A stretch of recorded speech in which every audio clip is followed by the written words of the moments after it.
नमस्कार, मैं हूं फरीद अली और आप देख रहे हैं हमारा खास शो दुनिया मेरे आगे। सबसे पहले सुर्खियां। सऊदी अरब में इस्लामिक देशों का जमावड़ा। अरब इस्लामिक देशों के समिट में राजधानी रियाद पहुंचे 50 से ज्यादा मुस्लिम देशों के नेता।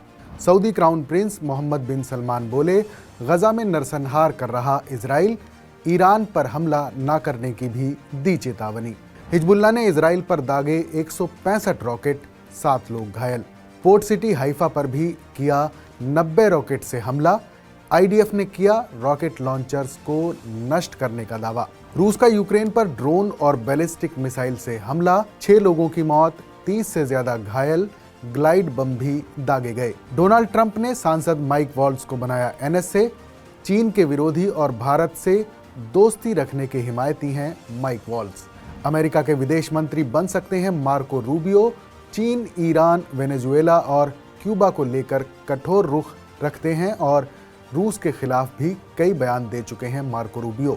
शिगेरू इशिबा फिर चुने गए जापान के प्रधानमंत्री। विपक्षी नेता को 221 के मुकाबले 160 वोटों से हराया, बहुमत से फिर भी पीछे।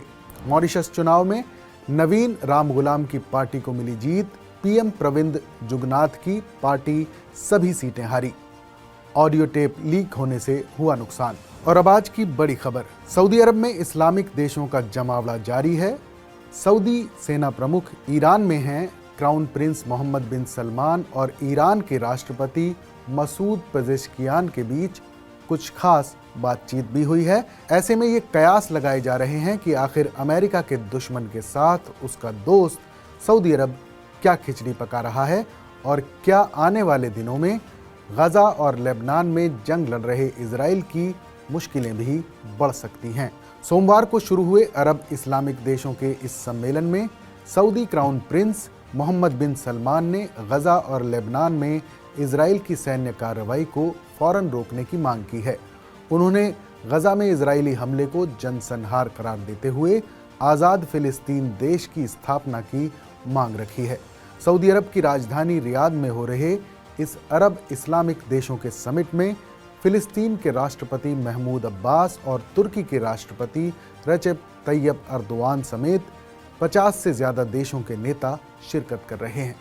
ऐसा माना जा रहा है कि अमेरिकी राष्ट्रपति के चुनाव में डोनाल्ड ट्रंप की जीत के फौरन बाद आयोजित किया जा रहा ये सम्मेलन गजा और लेबनान में इजराइल की कार्रवाई को रोकने के लिए मुस्लिम देशों की दबाव बनाने की रणनीति है। सऊदी अरब और दूसरे इस्लामिक देश इजराइल पर गजा और लेबनान से वापसी के लिए दबाव बनाना चाहते हैं। डोनाल्ड ट्रंप इसमें अहम भूमिका निभा सकते हैं। क्राउन प्रिंस मोहम्मद बिन सलमान ने कहा कि फिलिस्तीन के खिलाफ लगातार अपराध, अल अक्सा मस्जिद की पवित्रता का उल्लंघन और सभी फिलिस्तीनी इलाकों में फिलिस्तीनी अथॉरिटी की अहम भूमिका को ख़त्म करने की इजराइल की कार्रवाई फिलिस्तीनियों के सभी कानूनी अधिकार पाने की कोशिशों को कमज़ोर कर रही है। उन्होंने गजा में फिलिस्तीनियों के लिए काम करने वाली यूएन की agency United Nations relief and works for फिलिस्तीन यानी UNRWA पर पाबंदी लगाए जाने की भी निंदा की है। पिछले दिनों इजराइल ने इस एजेंसी पर यह कहकर प्रतिबंध लगा दिया था कि इसमें शामिल लोग हमास के लड़ाकों की मदद करते हैं। हमास के स्वास्थ्य मंत्रालय के मुताबिक गजा में इजरायली हमलों में अब तक 43,000 से ज़्यादा लोगों की मौत हो चुकी है। इस्लामिक देशों के इस समिट के दौरान खास बात ये रही कि सऊदी क्राउन प्रिंस मोहम्मद बिन सलमान ने इजराइल से ईरान की संप्रभुता का सम्मान करने और उस पर हमला ना करने को कहा है। वैसे तो ये समिट गजा और लेबनान में जारी इजरायली हमलों को लेकर बुलाई गई थी, लेकिन इस दौरान क्राउन प्रिंस ने ईरान का नाम लेकर सबको चौंका दिया है। साथ ही उन्होंने इस समिट के आयोजन के लिए ईरान के प्रस्ताव का आभार भी जताया है। ये ऐसा पहला मौका है जब सऊदी अरब के क्राउन प्रिंस ने इजराइल ईरान के बीच जारी तनातनी में सीधे तौर पर ईरान का पक्ष लिया है। कभी एक दूसरे से दुश्मनी रखने वाले इन दोनों मुल्कों के बीच क्या खिचड़ी पक रही है, ये समझने के लिए बीते दिनों हुए कुछ घटनाक्रमों पर नज़र डालना भी ज़रूरी है। ये माना जा रहा है कि जनवरी में सत्ता संभालने के बाद डोनाल्ड ट्रंप इजराइल के प्रधानमंत्री बेंजामिन नेतन्याहू पर युद्ध विराम के लिए दबाव बना सकते हैं। अमेरिका में ट्रंप की वापसी के बीच मिडिल ईस्ट के समीकरण भी काफ़ी बदल चुके हैं। सऊदी अरब और ईरान की नज़दीकी से अमेरिका और इजराइल की टेंशन बढ़ सकती है। सऊदी इस इलाके में अमेरिका के सबसे अहम और मजबूत सहयोगियों में से एक है। साथ ही वो दुनिया भर के मुस्लिम मुल्कों की आवाज़ भी समझा जाता है। ऐसे में सऊदी अरब और ईरान की नज़दीकी इस इलाके में अमेरिकी हितों के लिए नुकसानदायक साबित हो सकती है। एक अलग अंदाज में नज़र आ रही सऊदी और ईरान की ये दोस्ती अचानक नहीं हुई है। कभी एक दूसरे से दुश्मनी रखने वाले इन दोनों मुल्कों के बीच क्या खिचड़ी पक रही है, ये समझने के लिए कुछ घटनाक्रमों पर नज़र डालनी होगी। तो अरब इस्लामिक समिट के लिए ईरान की तरफ से डिप्टी प्रेसिडेंट ने हिस्सा लिया है, लेकिन समिट शुरू होने से पहले ईरान के राष्ट्रपति मसूद पजेश्कियान ने सऊदी क्राउन प्रिंस को कॉल किया था। सऊदी प्रेस एजेंसी SPA के मुताबिक पजेश्कियान ने इस समिट की मेज़बानी करने के लिए किंगडम के फैसले की तारीफ की है। उन्होंने क्राउन प्रिंस मोहम्मद बिन सलमान को बताया कि वो समिट में व्यक्तिगत तौर पर शामिल नहीं हो पाएंगे, लेकिन वो ईरान के पहले डिप्टी प्रेसिडेंट को अपने प्रतिनिधि के तौर पर ज़रूर भेज रहे हैं। इससे पहले रविवार को सऊदी अरब के चीफ ऑफ स्टाफ ने तेहरान का अप्रत्याशित दौरा किया। इस दौरान उन्होंने अपने समकक्ष मेजर जनरल मोहम्मद बाघेरी समेत कई अधिकारियों से मुलाकात की। सऊदी सेना के चीफ ऑफ स्टाफ फैयाद अल रुवैली और बाघेरी के बीच मुलाकात में दोनों देशों के बीच रक्षा और सैन्य क्षेत्र में आपसी रिश्ते मजबूत करने के मौक़ों पर चर्चा हुई। सऊदी अरब के रक्षा मंत्रालय ने जानकारी दी है कि दोनों देशों के बीच क्षेत्र में शांति और स्थिरता को बढ़ावा देने के लिए मिलकर सहयोग करने पर भी चर्चा हुई है।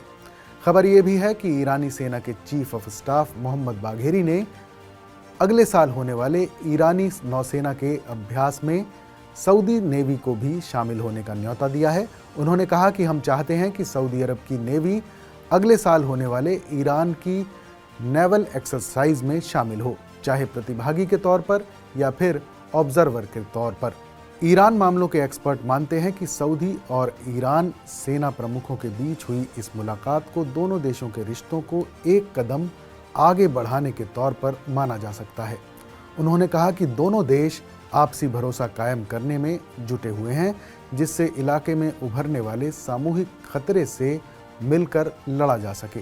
ये दौरा ऐसे समय में हुआ है जब डोनाल्ड ट्रंप अमेरिका में चुनाव जीत चुके हैं और उन्होंने मिडिल ईस्ट में शांति का वादा किया था। हालांकि तनाव बढ़ने की आशंका अब भी मौजूद है, लिहाजा ईरान और सऊदी अरब कोशिश कर रहे हैं कि सब कुछ सही दिशा में रहे। ईरान और सऊदी अरब के बीच बीते करीब एक दशक से तनाव का दौर चल रहा था, लेकिन पिछले साल मार्च में चीन के मीडिएशन में दोनों देशों ने तल्खी बुलाकर आगे बढ़ने का फैसला किया और कूटनीतिक रिश्ते भी बहाल किए। दरअसल 2016 में सऊदी अरब ने एक शिया मुस्लिम लीडर निम्र अल निम्र को फांसी की सज़ा दी थी, जिसके बाद दोनों देशों के बीच तनाव काफ़ी बढ़ गया था। वहीं सीरिया और यमन के संघर्ष में दोनों देश अलग अलग गुटों के साथ खड़े थे, लेकिन अब सऊदी अरब और ईरान के रिश्तों में एक बदलाव देखने को मिल रहा है। दूसरी तरफ इजराइल के साथ सऊदी अरब के रिश्ते सामान्य होना अब काफ़ी मुश्किल है। सऊदी अरब ने साफ कर दिया है कि आज़ाद फ़िलिस्तीन के बिना वो इजराइल के साथ किसी भी तरह का डिप्लोमेटिक रिश्ता नहीं रखेगा। ऐसे में सऊदी अरब की ईरान से बढ़ती नज़दीकी अमेरिका और इजराइल दोनों के लिए एक बड़ा झटका माना जा सकता है। और अब आज की दूसरी बड़ी खबर, अमेरिका के राष्ट्रपति का चुनाव जीतने के बाद से डोनाल्ड ट्रंप एक्शन में हैं और धीरे धीरे अपनी टीम का विस्तार करने में लगे हुए हैं। उन्होंने चीन के खिलाफ अपनी रणनीति को और ज़्यादा मजबूत करने के लिए फ्लोरिडा से रिपब्लिकन सांसद माइक वॉल्स को अपना राष्ट्रीय सुरक्षा सलाहकार यानी NSA नियुक्त किया है। वॉल्स अमेरिकी सेना के सेवानिवृत्त ग्रीन बेरेट हैं और अफगानिस्तान में भी तैनात रह चुके हैं। माइक वॉल्स NSA के तौर पर जैक सुलिवन की जगह लेंगे। ये नियुक्ति इसलिए खास है क्योंकि माइक चीन के प्रमुख आलोचकों में से एक रहे हैं। ऐसे में ट्रंप का ये कदम इस बात का संकेत है कि कि वो अपनी विदेश नीति को और ज़्यादा आक्रामक रूप में आगे बढ़ाने की तैयारी कर रहे हैं। 50 साल के retire colonel Mike Waltz India caucus के सह अध्यक्ष हैं। वो अमेरिकी सेना की विशेष यूनिट ग्रीन बैरेट में भी काम कर चुके हैं। माइक को चीन ईरान के लिए सख्त और भारत के लिए नर्म रुख रखने वाला माना जाता है। ऐसे में उनकी नियुक्ति से ट्रंप ने अपनी विदेश नीति के रुख पर एक संकेत भी देने की कोशिश की है। अमेरिकी राष्ट्रीय सुरक्षा सलाहकार यानी NSA की क्या जिम्मेदारियां हैं, अब ये भी समझ लीजिए। NSA एक बेहद अहम पद है जो सीधे राष्ट्रपति को सलाह देने का काम करता है। ये ऐसा पद है जिसके लिए सीनेट की मंजूरी की ज़रूरत नहीं होती है, यानी NSA को सीधे राष्ट्रपति की पसंद के मुताबिक चुना जा सकता है। वॉल्स के पास इस पद पर रहते हुए ट्रंप को राष्ट्रीय सुरक्षा के प्रमुख मुद्दों पर जानकारी देने और अलग अलग सरकारी एजेंसियों के साथ तालमेल बैठाने की जिम्मेदारी होगी। इस नियुक्ति से ये भी संकेत मिलता है कि ट्रंप अपनी रणनीति को और ज़्यादा ताकतवर और डायनेमिक बनाना चाहते हैं। माइक वॉल्स कौन हैं, अब ये भी आपको बता देते हैं। फ्लोरिडा के बोइंटन बीच पर जन्मे माइक को सिर्फ उनकी मां ने पाला है और उनके नाना नेवी चीफ हुआ करते थे। वो फ्लोरिडा के पूर्व मध्य क्षेत्र से 3 बार रिपब्लिकन प्रतिनिधि चुने जा चुके हैं। उन्हें अमेरिकी प्रतिनिधि सभा में चुने जाने वाले पहले ग्रीन बैरेट यानी अमेरिकी स्पेशल फोर्स से होने का सम्मान हासिल है। माइक वॉल्स इंडियन कॉकस के सह अध्यक्ष भी रहे हैं। भारत और भारतीय अमेरिकियों पर द्विदलीय कांग्रेसनल कॉकस के सह अध्यक्ष के तौर पर वॉल्स ने प्रधानमंत्री नरेंद्र मोदी के अमेरिकी दौरे के दौरान कैपिटल हिल में 2023 के संबोधन का इंतजाम भी किया था। सीनेट के इंडिया कॉकस की स्थापना 2004 में तत्कालीन सीनेटर हिलेरी क्लिंटन और सीनेट ने की थी। इससे भारत और अमेरिका के बीच रिश्तों को बढ़ावा मिला है। अगर रक्षा नीति के मामले में माइक वॉल्स के बैकग्राउंड और चीन पर उनके रुख की बात करें तो चीन को लेकर उनके मजबूत रुख से एशिया पैसिफिक इलाके में चुनौतियों के समाधान की उम्मीद जगती है। नेशनल सिक्योरिटी एडवाइजर के तौर पर वॉल्स वेस्ट विंग में अमेरिकी विदेश नीति का तालमेल करेंगे और राष्ट्रपति को दुनिया भर में चल रही तमाम रणनीतिक चीज़ों के बारे में बताएंगे। कैपिटल हिल में वॉल्स ने अफगानिस्तान से नाकाम वापसी को लेकर बाइडेन प्रशासन से कई सवाल किए थे और रिपब्लिकन पार्टी में अपनी पहचान बनाई थी। माइक वॉल्स अमेरिकी नेशनल गार्ड में कर्नल के तौर पर काम कर चुके हैं। वॉल्स को रिजर्विस्ट आर्मी स्पेशल फोर्स के सिपाही के तौर पर कई युद्ध यात्राओं पर अफगानिस्तान में तैनात किया गया था, जबकि वो उस वक्त के रक्षा सचिव डोनाल्ड रम्सफेल्ड के तहत पेंटागन में अफगानिस्तान नीति सलाहकार भी रहे थे।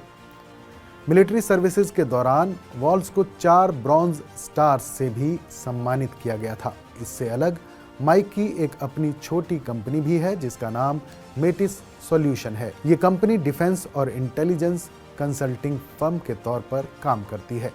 अमेरिका में ये बात जगजाहिर है कि माइक वॉल्स चीन के बड़े आलोचक हैं। रिपब्लिकन चाइना टास्क फोर्स के सदस्य के तौर पर वो इंडिया पैसिफिक इलाके में संभावित संघर्ष के मद्देनज़र अमेरिकी सेना की तैयारी को मजबूत करने की ज़रूरत को लेकर मुखर रहे हैं। अपनी किताब hard truth think and lead like a green beret जो इसी साल पब्लिश हुई थी, इस किताब में वॉल्स ने चीन की आक्रामकता को रोकने के लिए एक व्यापक रणनीति की रूपरेखा रखी है। वॉल्स ने अलग अलग इलाकों में ट्रंप की स्ट्रेटजी का समर्थन किया है, लेकिन नाटो और यूक्रेन पर उनका रुख डोनाल्ड ट्रंप से बिल्कुल उलट है। उन्होंने नाटो सहयोगियों से रक्षा बजट बढ़ाने का आग्रह करने के लिए ट्रंप की सराहना की है, लेकिन यूक्रेन की मदद कर रहे गठबंधन से हटने के डोनाल्ड ट्रंप के सुझाव से वो सहमत नहीं हैं। इसलिए कयास लगाए जा रहे हैं कि माइक के लिए इस पद की जिम्मेदारी संभालने के दौरान ट्रंप प्रशासन को कई चुनौतियों का सामना करना पड़ सकता है। डोनाल्ड ट्रंप ने जो जिम्मेदारी दी है उसने माइक वॉल्स को नेशनल सिक्योरिटी से जुड़े कई संकटों की एक श्रृंखला के बीच लाकर खड़ा कर दिया है, जिसमें यूक्रेन को हथियार मुहैया कराने की कोशिशों से लेकर रूस और उत्तर कोरिया के बीच बढ़ते गठबंधन के बारे में बढ़ती चिंताएं, ईरान के प्रतिनिधियों द्वारा मध्य पूर्व में लगातार हमले, इसके अलावा इजराइल, हमास और हिजबुल्लाह के बीच युद्ध विराम के लिए दबाव भी शामिल हैं। ये तमाम ऐसी अहम जिम्मेदारियां हैं जो अमेरिका के लिए बेहद अहम हैं। हमारे इस शो पर अपनी राय हमें ज़रूर बताइएगा। बाकी देश और दुनिया की तमाम बड़ी खबरों के लिए देखते रहिए TV9 डिजिटल।